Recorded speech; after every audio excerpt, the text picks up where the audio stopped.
स्वागतम विद्यार्थी मित्रांनो, मी प्राध्यापक कुणाल झुटिंग, रामकृष्ण कनिष्ठ महाविद्यालय दारापूर, तालुका दर्यापूर, जिल्हा अमरावती, आपल्यासमोर इयत्ता 12वीतील सहकार विषयाचा व्हिडिओ क्रमांक 4 घेऊन येत आहे. सहकारी संस्थेचे संघटन या प्रकरणातील आजच्या व्हिडिओमध्ये व्यवस्थापन समिती संदर्भात माहिती पाहणार आहोत. या व्यवस्थापन समितीचा नेमका अर्थ काय आहे, त्याच्या व्याख्या, त्यानंतर त्या व्यवस्थापन समितीची रचना कशा पद्धतीने निर्माण झालेली आहे, त्यानंतर व्यवस्थापन समिती सहकारी संस्थेच्या संदर्भात नेमकी कोणती कार्य करते, त्यानंतर व्यवस्थापन समितीचे अधिकार व व्यवस्थापन समितीच्या जबाबदाऱ्या नेमक्या काय आहे, त्या संपूर्ण आपण या प्रकरणामध्ये या व्हिडिओमध्ये प्रथम आपण व्यवस्थापन समिती म्हणजे काय किंवा या कार्यकारी समितीची नेमकी व्याख्या काय आहे ते आपण या ठिकाणी अभ्यासणार आहोत. तर पहिली जी व्याख्या आहे ती व्याख्या पुढील प्रमाणे आपल्याला दिसत आहे की संस्थेचा कार्यभार चालविण्यासाठी संस्थेचे सभासद आपले प्रतिनिधी निवडतात, त्यांना संचालक म्हणतात व त्या संचालकाच्या समूहास व्यवस्थापन समिती असे म्हणतात. म्हणजे संस्थेचा जो काही संपूर्ण कार्यभार असतो, हा कार्यभार सभासदांमधून जे काही निवडून दिलेले प्रतिनिधी असतात त्या प्रतिनिधीच्या माध्यमातून चालत असतो आणि त्या प्रतिनिधींच्या जो काही समूह असतो त्या समूहाला व्यवस्थापन समिती असे म्हटले जाते. ही पहिली व्याख्या. त्यानंतर दुसरी व्याख्या जी सांगितलेली आहे त्यामध्ये असं म्हटलं आहे की ज्या समितीकडे संस्थेच्या कारभाराचे व्यवस्थापन सोपविले आहे त्या समितीस व्यवस्थापन समिती किंवा संचालक मंडळ असे म्हटले जातात. म्हणजे व्यवस्थापन समिती, कार्यकारी समिती आणि संचालक मंडळ असे 3 नावं या ठिकाणी संबोधल्या गेलेल्या आहेत. थोडक्यात याचा अर्थ आपल्याला या ठिकाणी पाहता येईल की सहकारी संस्थेमध्ये अधिमंडळाची वार्षिक सभा ही सर्वोच्च अधिकार असणारी सभा आहे. म्हणजे व्यवस्थापन समितीच्या संदर्भात जी काही वार्षिक सभा होत असते ही वार्षिक सभा त्या ठिकाणी असलेला सर्वोच्च अधिकार असं आपल्याला सांगता येईल. व्यवस्थापन समितीला सर्वसाधारण सभेकडून संपूर्ण अधिकार प्राप्त होत असतात. म्हणजे व्यवस्थापन समितीने नेमके काय करावे, कोणता ठराव घ्यावा, कोणता ठराव मंजूर करावा, नामंजूर करावा, ह्या सगळ्या गोष्टी त्याला सर्वसाधारण सभेकडून प्राप्त होत असतात. हे अधिकार कायद्यानुसार प्राप्त झालेले आहे. म्हणजे सहकारी संस्था कायदा 1960, त्याच्यानंतर नियम 1961 व ज्या काही उपविधी असतात या उपविधीच्या माध्यमातून संपूर्ण अधिकार या व्यवस्थापन समितीला सभेच्या माध्यमातून प्राप्त झालेले असतात. संस्थेच्या दैनंदिन कामकाजाबाबतचे निर्णय हे व्यवस्थापन समिती घेत असते. त्याच्यानंतर या व्यवस्थापन समितीचा कार्यकाळ हा जास्तीत जास्त 5 वर्षासाठी असतो. असे आपल्याला या ठिकाणी आपल्याला पाहायचं आहे की व्यवस्थापन समितीची रचना कशा पद्धतीची आहे. व्यवस्थापन समितीतील सदस्य संख्या ही उपविधीमध्ये दिलेली असते. म्हणजे एखाद्या सहकारी संस्थेचा व्याप किती मोठा आहे यावर त्याची संख्या निश्चित झालेली असते आणि ती उपविधीत नोंद केलेली असते. सामान्यपणे व्यवस्थापन समितीतील सदस्य संख्या ही विषम अंकात असते. म्हणजे विषम अंक कोणते, तर 3 झाले, 5, 7, 9, त्यानंतर 11 आहे, 13 आहे.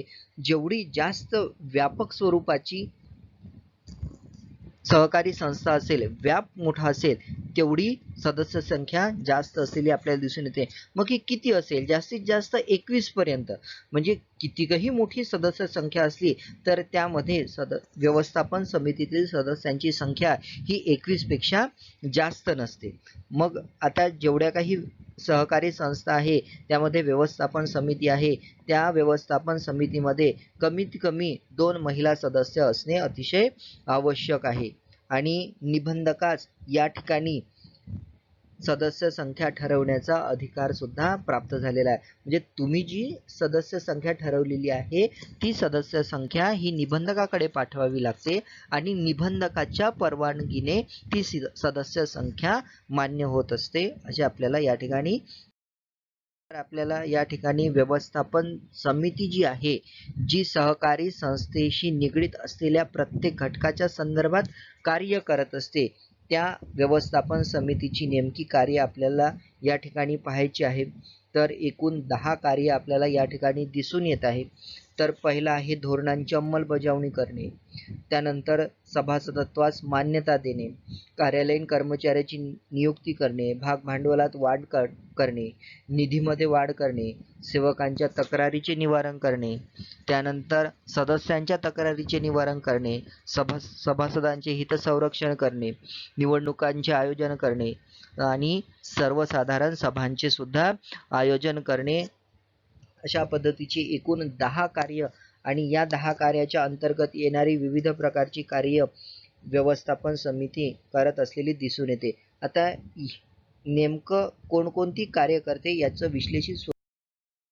तर पहिला आहे धोरणांची अंमलबजावणी. सहकारी संस्थेच्या सभेमध्ये संस्थेच्या संचालनाबाबत व इतर बाबतीत धोरण ठरविली जातात. त्या धोरणांची कर्मचाऱ्यांच्या मदतीने अंमलबजावणी करण्याचे कार्य व्यवस्थापन समिती करत असते. त्याच्यानंतर दुसरा आहे सभासदत्वास मान्यता देणे. म्हणजे जे काही सभासद होऊ इच्छितात त्या संपूर्ण व्यक्तींच्या अर्जाची पाहणी करणे, त्याच्यानंतर छाननी करणे, योग्य पद्धतीने निरीक्षणाच्या माध्यमातून तो ठराव मंजूर करणे आणि हा जो ठराव आहे हा व्यवस्थापन समितीच्या समोर मांडणे किंवा सभेमध्ये मांडणे. मग ह्या संपूर्ण प्रक्रियेला जो काही कालावधी असतो हा एकूण 3 महिन्याचा कालावधी लागत असतो आणि 3 महिन्याच्या कालावधी झाल्यानंतर त्या व्यक्तीला सभासदत्व मान्य झालं किंवा नाही झालं हे कळविण्यासाठी 15 दिवसाचा कालावधी पुन्हा व्यवस्थापन समिती घेऊ शकते. अशा पद्धतीचं कार्य या ठिकाणी व्यवस्थापन समिती करते. त्याच्यानंतर आहे कार्यालयीन कर्मचाऱ्याची नियुक्ती. कार्यालयीन कर्मचाऱ्याची नियुक्ती करण्याचं कार्य व्यवस्थापन समितीकडे असते. म्हणजे सहकारी संस्थेत विविध प्रकारची कामे असतात. ते प्रत्येक कामं करण्यासाठी विविध प्रकारचे कर्मचारी आवश्यक असतात. मग ते कर्मचाऱ्याची नियुक्ती करण्याचं कार्य व्यवस्थापन समितीला करावे लागतात. म्हणजे एखादे पद भरायचे असेल तर वर्तमानपत्रात जाहिराती देणे, त्या संदर्भात अर्ज मागविणे, अर्जाची छाननी करणे, मुलाखत घेणे आणि त्याच्यानंतर मग त्याची नेमणूक करणे इत्यादी कार्य या ठिकाणी करावी लागते. त्याच्यानंतर आहे भाग भांडवलात वाढ करणे. भांडवलात वाढ करणे.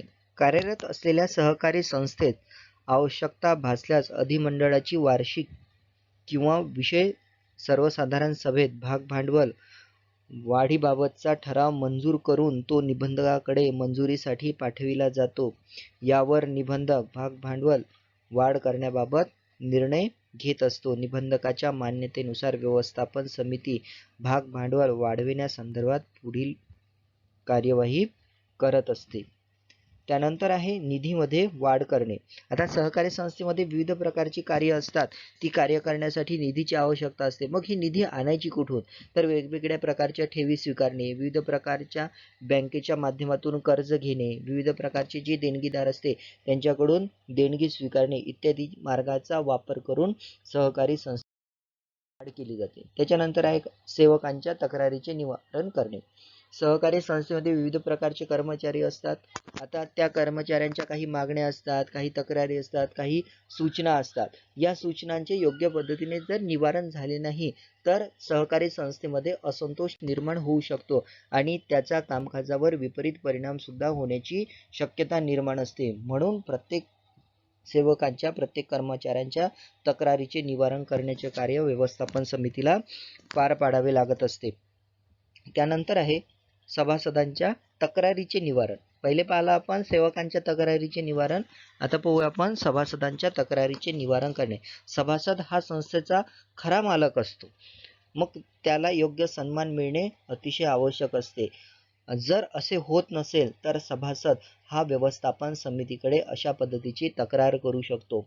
म्हणजे काही तक्रारी अशाही असतात की हस्तांतरणास विलंब लागतो, त्या सभासदाच्या कर्ज मंजुरीस विलंब लागतो किंवा त्याला कमी लाभांश मिळतो किंवा अनावश्यक ज्या वजावटी आहे या वजावटीच्या संदर्भात तो संचालक मंडळाकडे किंवा व्यवस्थापन समितीकडे तक्रार करू शकतो. मग या तक्रारीचे योग्य वेळेत व्यवस्थापन योग्य वेळेत याचा निर्णय व्यवस्थापन समितीला घ्यावा लागत असतो. त्याच्यानंतर आहे सभासदांचे हित संरक्षण. सभासदाला संस्थेकडून उत्तम सेवा, वस्तूंना योग्य किंमत, योग्य लाभांश, निधीची सुरक्षित गुंतवणूक व्हावी अशी अपेक्षा असते. सभासदांनी व्यवस्थापन समितीवर दाखविलेल्या विश्वासास पात्र राहणे हे व्यवस्थापन समितीचे एक प्रकारचे कर्तव्य आहे असे आपल्याला दिसून येते. त्याच्यानंतर आहे निवडणुकांचे आयोजन करणे. संस्थेच्या सर्व निवडणुका घेणे तसेच मुदत संपण्यापूर्वी निबंधकाला कळवून निवडणुका घेण्याचे काम व्यवस्थापन समितीचे असते. त्यानंतर आहे सर्वसाधारण सभांचे आयोजन करणे. सहकारी संस्थेत कायद्यानुसार सभा घेणे अतिशय आवश्यक असतात. मग त्या सभा बोलविणे, आर्थिक वर्ष संपल्यानंतर सर्वसाधारण सभा बोलवणे, त्याच्यानंतर सभेची सूचना देणे, कार्यक्रम पत्रिका तयार करणे, सभेची तारीख ठरविणे, सभेची प्रत्येक सभासदांपर्यंत तारीख पोहोचवणे किंवा इतर वार्षिक अहवाल पोहोचवणे, वार्षिक हिशेब तपासणी अहवाल पाठविणे इत्यादी कार्य या व्यवस्थापन समितीला करावे लागतात. वरील प्रमाणे आपल्याला एकूण 10 कार्य सविस्तरपणे व्यवस्थापन समितीचे अभ्यास. आपल्याला व्यवस्थापन समितीचे अधिकार एकूण 6 अधिकार आहे. त्यामध्ये सभासदांबाबतचे अधिकार, सेवक वर्गाची नियुक्ती, निधी उभारणे, मालमत्ता खरेदी करणे आणि इतर अधिकार असे एकूण 6 अधिकार आपल्याला या ठिकाणी व्यवस्थापन समितीच्या संदर्भात पाहता येईल. पाहूया. पहिला आहे सभासदांबाबतचे अधिकार. आता सभासदांबाबतचे नेमके अधिकार कोणते आहे? तर सभा बोलवणे, भागभांडवल हस्तांतरण करणे, नवीन सभासदत्व मंजूर करणे, भागभांडवल जमा करणे, त्यानंतर आहे सभासदांचा राजीनामा मंजूर करणे, तसेच संस्थेत भ्रष्टाचार करणाऱ्या व्यक्तीला संस्थेतून काढून टाकण्याचा सुद्धा अधिकार व्यवस्थापन समितीला प्राप्त झालेला आहे. त्याच्यानंतर सेवक वर्गाची नियुक्ती म्हणजे कर्मचारी वर्गाची नियुक्ती करणे, नेमणूक करणे, त्याला काही काम भ्रष्टाचार करत असेल तर त्याला कामावरून काढून टाकणे, त्या व्यक्तीचं वेतन ठरवणे, त्याला बढती देणे, त्याच्या प्रशिक्षणाची योग्य व्यवस्था लावणे, त्या व्यक्तीला योग्य पद्धतीने कामे वाटप करून देणे आणि प्रत्येकाच्या कामावर देखरेख ठेवणे इत्यादी अधिकार या व्यवस्थापन समितीला प्राप्त झालेले आहे. निधी उभारण्याच्या संदर्भात अधिकार प्राप्त आहे. त्यामध्ये संस्थेच्या कामासाठी आवश्यक निधी उभारण्याचा व योग्य त्याच कामासाठी म्हणजे ज्या कामासाठी आपण निधी उभारला आहे त्याच कामासाठी तो खर्च करण्याचा अधिकार आहे. विविध प्रकारच्या ठेवी स्वीकारणे, ठेवी ठेवणे, कर्ज काढणे, करारपत्र तयार करणे इत्यादी बाबतचा अधिकार व्यवस्थापन समितीला सुद्धा. त्यानंतर आहे मालमत्ता खरेदी करणे.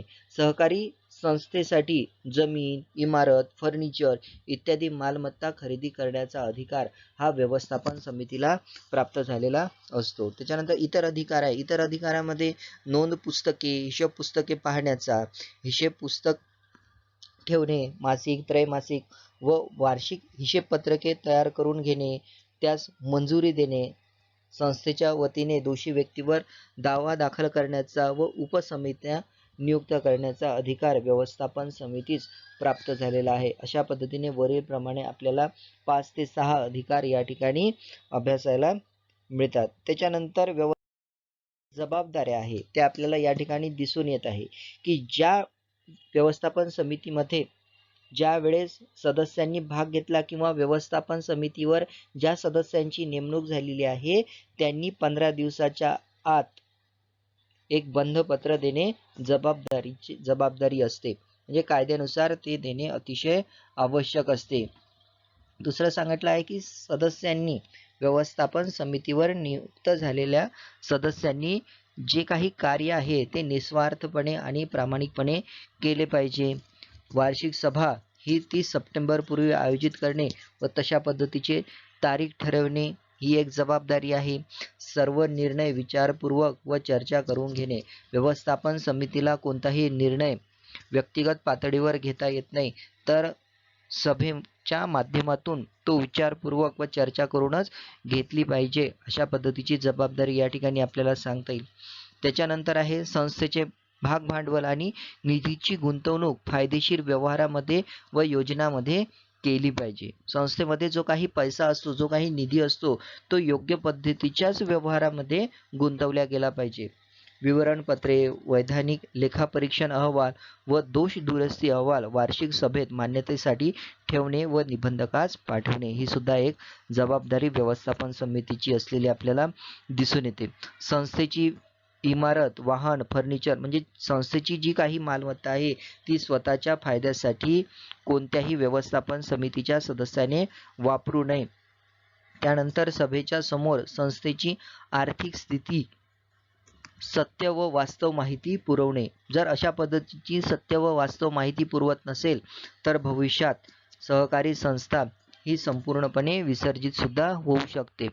त्यानंतर आहे संचालक मंडळाचा कार्यकाळ संपण्याच्या 6 महिने अगोदर राज्य सहकारी निवडणूक प्राधिकरणाला कळवणे. म्हणजे एखाद्या संचालक मंडळाला 5 वर्ष जर पूर्ण होत असेल तर त्याच्या 6 महिने अगोदर तशा पद्धतीचा अहवाल त्या राज्य सहकारी निवडणूक प्राधिकरणाला कळवणे जबाबदारी असते. त्याच्यानंतर शेवटचं सांगितलं आहे की व्यवस्थापन समितीमधील रिक्त झालेल्या पदांची माहिती 15 दिवसाच्या आत राज्य सहकारी निवडणूक प्राधिकरणाला सुद्धा कळवावी लागते. अशा पद्धतीने आपल्याला व्यवस्थापन समितीच्या जबाबदाऱ्या अभ्यासता येईल. ठिकाणी तुर्तास आपण थांबूया. मी प्राध्यापक कुणाल झोटिंग आपणासमोर पुढे आणखीन एक नवीन व्हिडिओ घेऊन येईल. तोपर्यंत आपणा सर्वांचे या ठिकाणी धन्यवाद देतो.